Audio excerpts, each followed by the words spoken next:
The year was 1966. Our cameras followed the president of Ward's Natural Science Establishment, Inc. Its home was in Irondequoit and featured a slice of redwood tree in the front yard. By then, Ward's was just over a century old. This is probably the catalog that's shown in that film. Among those most interested in the history of Ward's is the University of Rochester.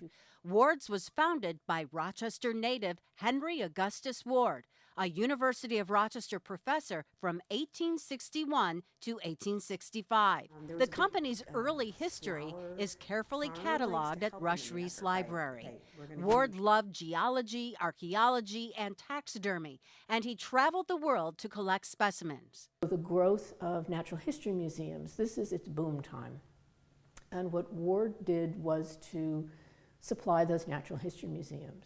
Our film features Ward scientists and technicians in their element, showing off human skeletons for use by medical students, a cast of a dinosaur leg or preserved tarantula, and a lizard in the live specimen department.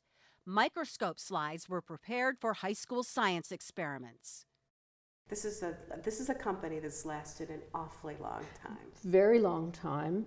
And so yes, seeing that film shows how materials were presented and prepared in the 1960s and the range of things that Ward's was producing for schools and other educational facilities, including us. We were still purchasing from Ward's, we still do.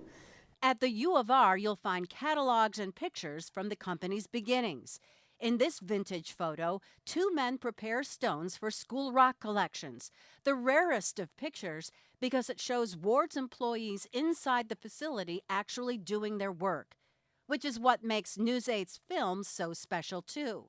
From a small workroom at Ward's to an assembly line filmed by News 8 70 years later.